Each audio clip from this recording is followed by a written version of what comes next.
Hi, everyone. I'm Kristen. I'm the marketing director at the South Carolina Philharmonic, and I'm here with our principal oboe, Petrea Warneck. Hi, Petrea. Hi, Kristen. Hi, everybody. Thank you for taking some time to chat with me. I feel so lucky that I'm able to sit down with our musicians and talk about sort of what's going on. It's the beginning of our holiday season, and it's also Giving Tuesday today. And I just wanted to talk a little bit, I think coming from, especially this year, coming from a perspective of talking about what we're grateful for, these different things that we're thankful for. And I wanted to talk with you a little bit about that, what's going on with you, how this year is different than previous years. And just sort of do a check-in and talk with you a little bit. Well, thanks for having me. And wow, there are a lot of things that are different this year, right? If I think about exactly a year ago, let's see, I would have finished my I should have done the math before we got on. I don't know how many nutcrackers it's been, but I would have just finished one yesterday at 5 o'clock. So the first year in many years, at least 22 years that I can think of just like that, where there's not been a nutcracker.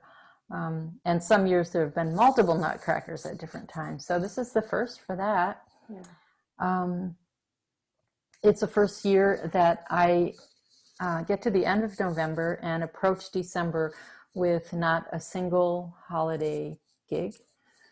Not on stage, not in a church. I am playing in a church with a friend of mine, but it's different.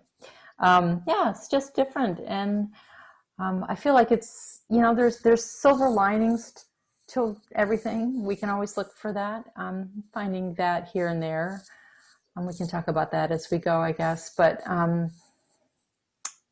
it's just really going to be a different December. And Well, no, I just think that this time of year, more so than maybe other times during the year, I feel like the holiday season is inextricably linked to music. And so, it brings so much comfort. It has, for me, it has like so much nostalgia. And so, for example, like a normal is such a strange word to use these days. Previous years, like let's say some Sunday during December, what would one of those days look like for you in previous years, being during the holidays? A Sunday in December. Probably started around 8 or 8:30 a.m. with a quick run through of something before a 9 a.m. service, which was then followed by an 11 a.m. service. Probably had something to do with Handel's Messiah, but maybe not. But as an oboe player, that one comes up a lot. I probably left the 11 o'clock service in a mad dash to get somewhere for a 2 o'clock thing. And then after that, I ran to a 4 or 5 o'clock thing. Sometimes then, St. Andrew's Presbyterian very often did a 6 p.m. Thing on a Sunday. So a typical Sunday in December might have started at 8 and gone until 8. And a lot of music in that time, right? Absolutely. So now we, instead of that, I'm probably going to listen to more holiday music than in the past. I'm probably going to listen to the Messiah, which I never do because I can play it in my sleep. I might even play along with the recording just so I can feel like I'm playing the Messiah, Yeah. I do that a lot, actually. It's an incredible, it's an incredible piece that's been part of my family's holiday tradition since I was a young kid. Yeah, I can't remember not knowing this thing. I can't even remember not playing it. I think I played it for the first time in high school. So it's, it's in my bloodstream sort of. Yes. So, but it's not something that I would just go to Spotify and put it on and listen. because I know I'm going to be hearing it here and there and everywhere. But this year, I think that'll be different this year. I'm probably going to listen to the Messiah, maybe the whole thing. Yeah, the whole thing. Yeah. Oh my goodness. But And I there's know, another.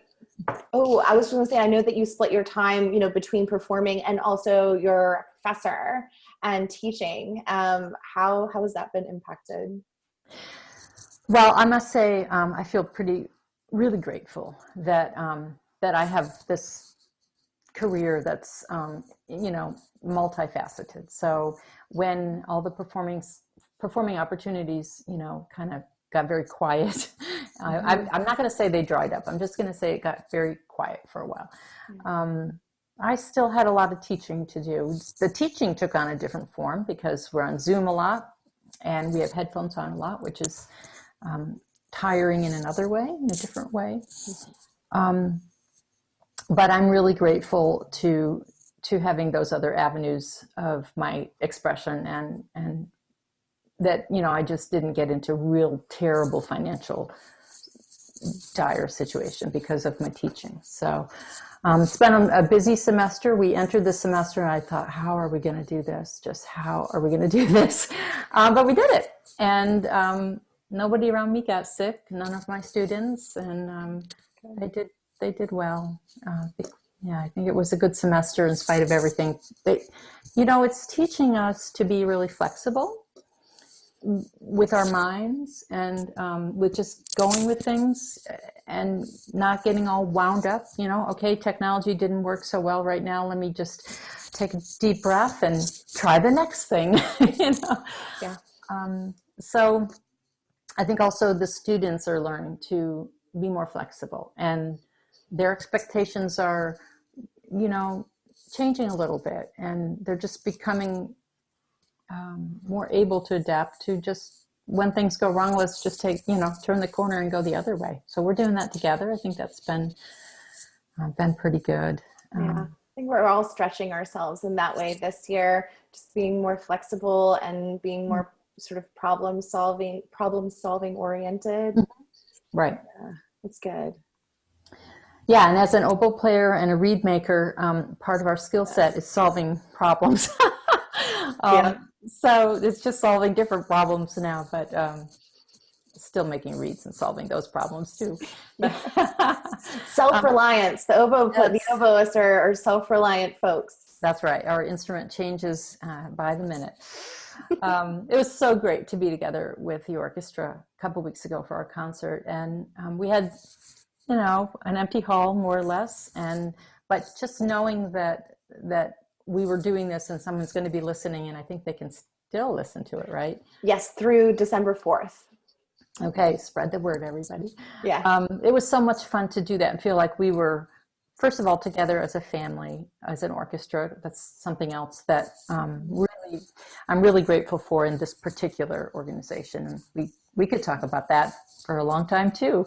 Yeah. This orchestra is different from other orchestras in many, many ways. And I miss it so much, and I miss my colleagues. So being together in November was, even though we were small, it was really fantastic just to feel that again, just to feel music happening, around you. Because I think we have felt pretty isolated as musicians. Yeah. That's one of the things that, we've been talking about is we've now started using the word social distancing every single day. This is a part of our vernacular now. And as we move forward, and as COVID gets beaten back, I think that music is going to be such an integral part of social cohesion, I think is a term that Morihiko has been using. And I love that. And it does, whether or not we're able to be in the concert hall together with a live audience, or being able to stream the music to people into their homes, I do think that it does bring us together. And you're such an integral part of that. So I'm grateful for you. What's interesting, I thought about this the other day. My whole life as a performing musician, from whether chamber music or orchestral or all the different things I've done over the years, one of the things that's always been you know, the top of our energy output is building an audience, and you got to get the audience there. We got to sell tickets and get everybody in, as many people as possible. And if it sells out, it's great. And, you know, and then suddenly, boom, nobody can come. You can't be in the hall. I thought, but this is so weird, this little shift, you know. And I totally agree with you that when we get on the other side of this, at first I thought, oh my gosh, we're going to have to do all that hard work again to sell tickets and to get people back. And it's like starting at zero, but it's not. I don't think it will be. I think it's going to be exactly the opposite. And that feels really exciting to me. Me too. Yeah. Absolutely. So we can't wait until we're able to pack the hall again. I know it's going to be an incredible feeling, and I look forward to when we're able to do that too. Yeah. I appreciate you for your time today. Thank you so much for talking with me about what's going on, and I appreciate all the folks who are watching this. You know, today is Giving Tuesday, and we hope that if you and your family are able to support us during this time, and make us a part of your annual giving, we would be so grateful. And we look forward to bringing you more music in 2021. Yeah, and I should just mention really quickly to all of our wonderful supporters, thank you for everything that you've been doing and for being with us during this really rough time. We feel the support, and it's so wonderful. So thank you all. And we'll see you in the hall, hopefully soon. Yes, absolutely. All right, well, we'll sign off. Thank you very much. Thanks, Kirsten. Bye.